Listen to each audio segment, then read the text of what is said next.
installation of huge neon sign for a contract price of rupees 1,80,000. Job number 676-PN was allotted. इसको जो job number order number दे दिया गया है वो 6-676-PN was allotted and manufacturing was begin on the November 21st 19.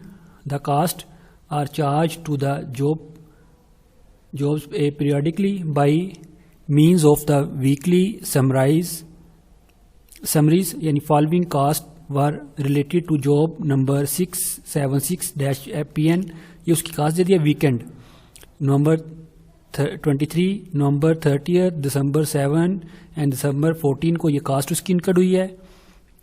Material labour in दोनों की cast उसने ये दे दी है. FOH की उसने कोई परसेंटेज दी होगी. यहाँ पे देखें FOH is applied at the rate 25% of the prime cost. Prime cost क्या होती है?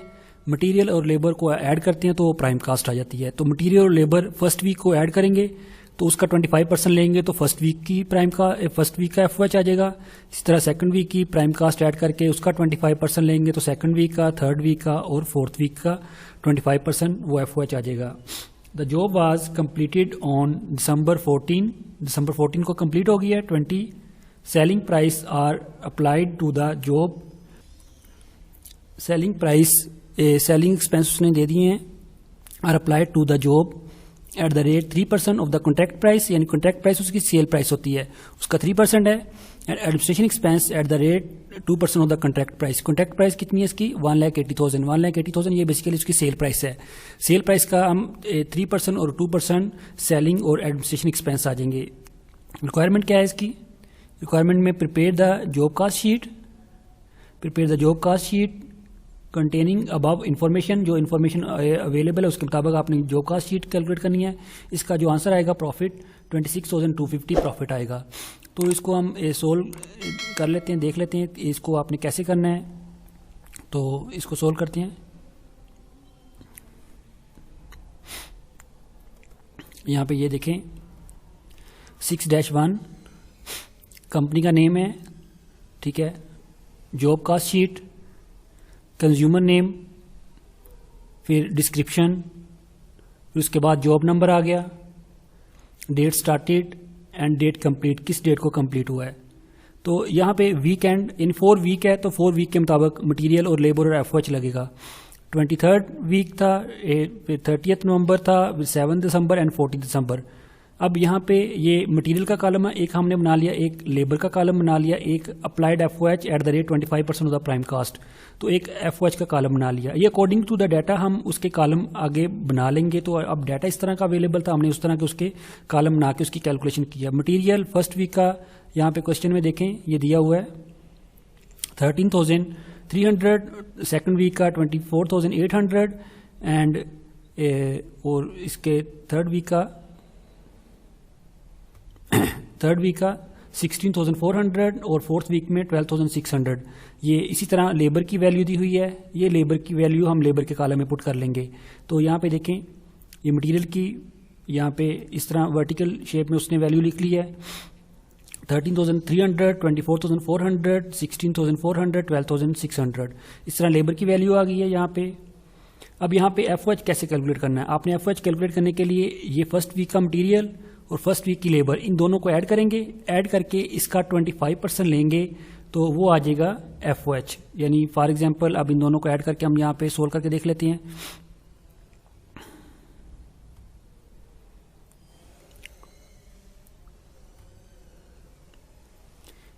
फर्स्ट वीक का जो मटेरियल है 13,300, इसमें ऐड कर देंगे लेबर को. लेबर है 1,800, लेबर को ऐड किया. अब इसका 25% लेंगे, मल्टीप्लाई बाय 25 डिवाइड बाई 100 कर लेते हैं इसे.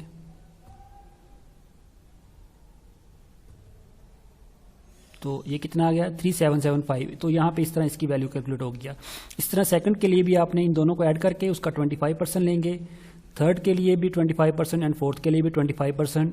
तो इस तरह इसकी वैल्यू कैलकुलेट हो जाएगी FOH की। तो अब यहाँ पे मटेरियल का हमने टोटल किया तो आ गया 67,100, लेबर का टोटल आ गया 48,700, FOH का टोटल आ गया है 28,950। तो यहाँ पे FOH मटेरियल, लेबर और FOH इन तीनों को आप ऐड कर लेंगे तो उससे प्रोजेक्ट की टोटल कास्ट आ जाएगी जो भी उसकी रिक्वायरमेंट है। उसकी में देख लेते हैं। सेल प्राइस उसने दी हुई थी कॉन्ट्रैक्ट प्राइस 1,80,000, क्वेश्चन में गिवन थी सेल प्राइस, ये रही सेल प्राइस 1,80,000, ये सेल प्राइस है। अब इसमें से हम लेस कर देंगे उसकी टोटल यानी जो कास्ट है, मटेरियल 67,100, लेबर है 48,700, ये यहाँ से वैल्यू आ रही है, और FOH दिए हैं 28,950, यहाँ पे FOH आ गए हैं। अब इसको आपने क्या करना है, ये इसको पहले यहाँ पे इनर कॉलम में वर्किंग कर लेनी है, उसके बाद आपने इसको आउटर कॉलम में लिख लेना है। यहाँ पे आप कंफ्यूज हो जाएंगे उसने ये कैसे लिखी हुई वैल्यू, ये उसने जो लिखी है यहाँ पे 67,100 एंड 48,700 को ऐड किया, प्राइम कास्ट आ गई।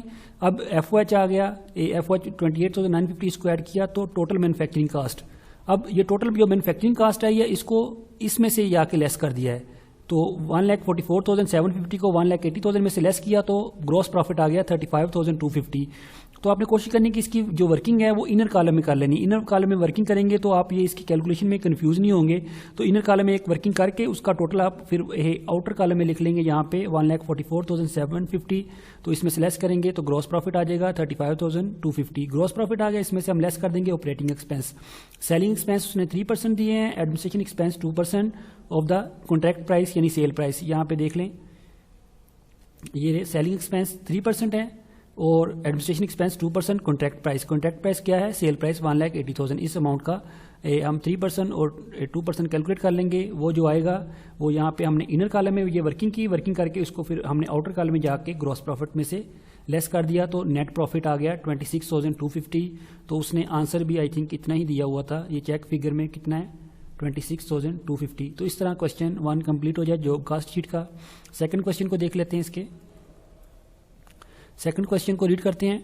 6-2 job order costing in the order to submit the quotation for air condition of the Hina shopping centre management of Indus Electrical Industries made the following estimate. ये उसके एस्टीमेट्स हैं, ये उसकी exact price नहीं है, ये estimates दिए हुए हैं उसने। तो एस्टीमेट में direct material 2,80,000, direct labour 1,20,000, pre determined overhead rate. Pre determined overhead rate मतलब FOH applied rate 50% of the direct labour cost. Direct labour cost का 50% है। तो pre determined rate for the charging the marketing and administration expense are respectively 3% and 2%। यानी पहले marketing दिया तो marketing का 3%, बाद में एडमिनिस्ट्रेशन दिया, एडमिनिस्ट्रेशन का 2% of the contract price. Contract price again वही सेल प्राइस होती है। On the basis of the above estimates contract price was quoted the 5,75,000। कॉन्ट्रैक्ट प्राइस कितनी है 5,75,000। अब नेक्स्ट इन्फॉर्मेशन इसकी देखते हैं क्या है।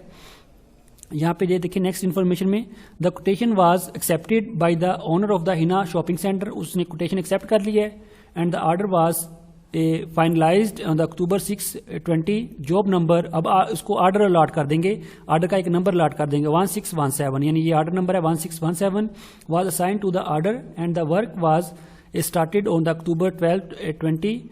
Weekly materials requisition summaries and labor cost analysis sheet showed the following charge to the job number 1617। ये उसने वीकली समरी। अब ये यहाँ पे 3 वीक में काम हुआ है, लास्ट क्वेश्चन में 4 वीक में हुआ था, यहाँ पे 3 वीक में, October 17, October 24 एंड October 31 में।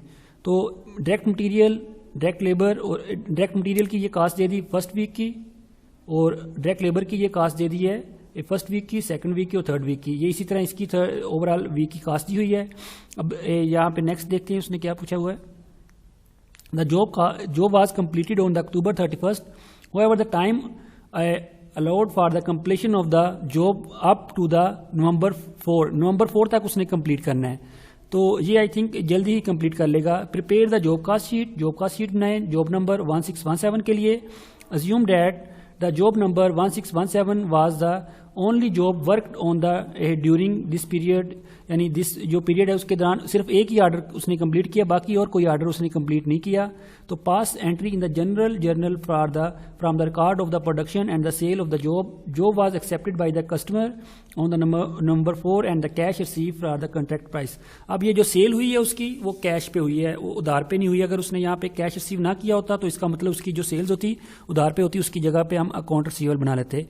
तो सबसे पहले इसकी जॉब कास्ट शीट बनाते हैं। इसी तरह पहले क्वेश्चन की तरह इसके फिर 3 कॉलम बनेंगे, मटेरियल का, लेबर का और एफओएच का। उसका फिर हम टोटल कर लेंगे। ये देख लेते हैं इसको।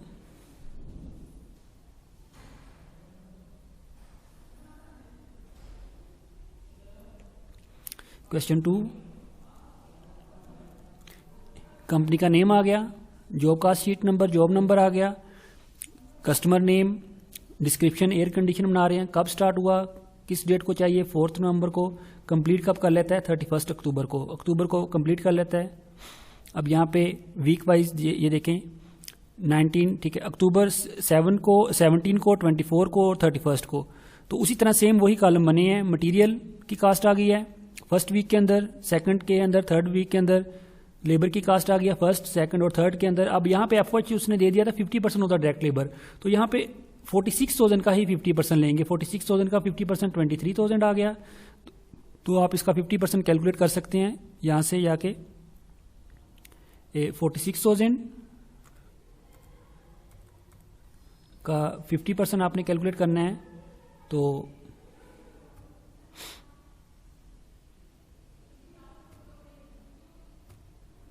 Multiply by 50 divide by 100। वैसे भी आप देख लें 46,000 का हाफ कितना होता है, 23,000। हाफ जो होता है वो 50% ही होता है, 23,000। इस तरह इसका हाफ कितना हो गया, 22,000। इसका हाफ कितना हो गया, 48,000 का 24,000। यहाँ पे इस तरह 50% एफओएच आ जाएगा। तो मटेरियल का हमने टोटल किया 2,76,000। एस्टिमेटेड प्राइस कितनी थी, 2,80,000। जो एस्टिमेट थी वो यहाँ पे उसने दी हुई है। यहाँ पे ये देखें, ये एस्टिमेट प्राइस मटेरियल की, लेबर की, ठीक है। और यहाँ पे ये जो प्राइस आ रही है ये उसकी एक्चुअल प्राइस है, मटेरियल की ओवरऑल एक्चुअल प्राइस है, ये लेबर की ओवरऑल एक्चुअल प्राइस है। तो यहाँ पे इसकी, तो आपने फिर यहाँ पे कॉलम एक बना लेना है, एक एस्टिमेटेड का, एक टोटल का। टोटल मतलब ये एक्चुअल कास्ट ये आई है, एस्टिमेट उसने 2,80,000 की देखी है, ठीक है। और इन दोनों में जो डिफरेंस आ रहा है वो उसका वेरिएंस हो जाएगा 4,000 जो वेरिएंस है वो पॉजिटिव में है, क्योंकि कम कास्ट आई है। अगर ज्यादा आएगी तो नेगेटिव में आप इसको फिर ब्रैकेट में शो करवा देंगे। जिस तरह आप ये देखें 1,20,000 उसने एस्टिमेट किया था, कास्ट आ गई 1,38,000, तो ये 18,000 जो इसका वेरिएंस जो आ गया वो नेगेटिव में चला गया है। तो ये इसी तरह फिर 69,000 है और 60,000 है। यहाँ पे भी ये देखें 60,000 एस्टिमेट किया था लेकिन 9,000 एक्स्ट्रा लगा है, तो 9,000 वेरिएंस आ गया है। तो अब ये वेरिएंस को आपने जस्ट शो करवाना है, लेकिन आगे इनकम समरी में या इनकम स्टेटमेंट में इसको आपने लिखना नहीं है। तो यहाँ पे आपने जो कास्ट लिखनी है वो एक्चुअल ही कास्ट लिखनी है। तो यहाँ पे आप ये देखें कॉन्ट्रैक्ट प्राइस कितनी है, कॉन्ट्रैक्ट प्राइस 5,75,000 लेस कर देंगे प्रोडक्शन कास्ट, मटेरियल, ये हम एक्चुअल कास्ट लिखेंगे। ये एक्चुअल कास्ट मटेरियल की, लेबर की और एफओएच की, मटेरियल, लेबर और एफओएच। ये देखिए इसने इसकी वर्किंग जो इनर कॉलम में की है, लास्ट क्वेश्चन की उसने इनर कॉलम में वर्किंग नहीं की हुई थी, तो वहां पे आप कंफ्यूज हो जाते हैं। इस तरह आपने लास्ट क्वेश्चन की वर्किंग कर लेनी है। 2,76,000, लेबर का 1,38,000, एफओएच का 69,000। इस ओवरऑल को ऐड कर लेंगे तो टोटल आ गया 4,83,000, ठीक है। तो 4,83,000 इसमें से लेस करेंगे तो ग्रॉस प्रॉफिट आ जाएगा।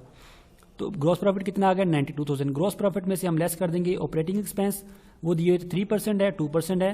किस प्राइस का, कॉन्ट्रैक्ट प्राइस, सेल प्राइस का। 3% लिया 17,250, इसका 11,500। इन दोनों को ऐड करके आपने ग्रॉस प्रॉफिट में से लेस कर देंगे तो कितना आ जाएगा, 63,250 ग्रॉस प्रॉफिट आ गया। तो इसकी नेक्स्ट रिक्वायरमेंट थी जनरल एंट्रीज पास करनी है। इसका ये आंसर चेक कर लेते हैं, यहाँ पे दिया होगा ये 63,250। तो ये यहाँ पे नेट प्रॉफिट कैलकुलेट हो गया। सेकंड रिक्वायरमेंट है जनरल एंट्रीज पास करें, तो जनरल एंट्रीज इसकी पास हो जाएंगी। तो वहाँ पे जो उसका जो काम है वो 3 वीक के अंदर कंप्लीट होता है। पहले वीक की एक एंट्री वर्किंग प्रोसेस की, दूसरे वीक की एक एंट्री वर्किंग प्रोसेस की, तीसरे वीक की एक एंट्री वर्किंग प्रोसेस की। 3 एंट्रीज पास करेंगे वर्किंग प्रोसेस की। उसके बाद नेक्स्ट एंट्री हो जाएगी जॉब कंप्लीट की। यहाँ पे ये देखें फर्स्ट वीक को वर्किंग प्रोसेस, मटेरियल, पेरोल और एफओएच, ये अमाउंट कहाँ से आएगी, जो फर्स्ट वीक के अंदर मटेरियल कितना लगा, लेबर को पेरोल का नाम दे दिया है, और FOH, इस ओवरऑल को आप ऐड कर लेंगे तो 1,89,000।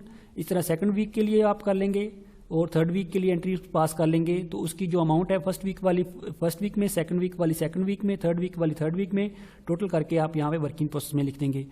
तो उसके बाद जब इसकी आपने यहाँ पे टोटल करना है तो टोटल में आप यहाँ पे लिख लेंगे तो कितनी कास्ट आई है, 4,83,000। तो 4,83,000 उसका आ जाएगा जॉब कंप्लीटेड। यहाँ पे ये इसको लिख लेंगे कंप्लीटेड जॉब नंबर 1617। यहाँ पे फिनिश गुड्स की जगह पे जॉब ऑर्डर कास्टिंग के अंदर कंप्लीटेड जॉब नंबर 1617 आ जाता है। अगर ये जॉब ऑर्डर कास्टिंग ना होता तो डेबिट साइड पे लिखना था finish goods to work in process. 4,83,000 ये कैसे आया, फर्स्ट का वर्क इन प्रोसेस, सेकंड का वर्क इन प्रोसेस और थर्ड का वर्क इन प्रोसेस, इन ओवरऑल को आपने ऐड कर लेना है। तो ऐड करके क्रेडिट साइड पे उसकी अमाउंट और डेबिट साइड पे उसकी अमाउंट लिख लेनी है। उसके बाद उसने जो सेल की थी वो कैश पे, कैश टू सेल। उसके बाद ये जो अमाउंट है 4,83,000 इसको आपने CGS में भी कन्वर्ट कर देना है। तो इसको CGS में कन्वर्ट करेंगे तो उसकी एंट्री रिवर्स हो जाएगी। जो फिनिश गुड्स जिसके अगेंस्ट आपने कंप्लीटेड जॉब नंबर 1617 लिखा उसको करेक्ट कर देंगे, डेबिट साइड पे आ जाएगा CGS। ये एंट्री आप सेल से पहले भी कर सकते हैं, बाद भी कर दे, कोई इशू नहीं है। तो आप cost of goods sold to completed job 1617 4,83,000। तो इस तरह ये आपका सेकंड क्वेश्चन कंप्लीट हो जाएगा। थैंक यू, अल्लाह हाफिज़।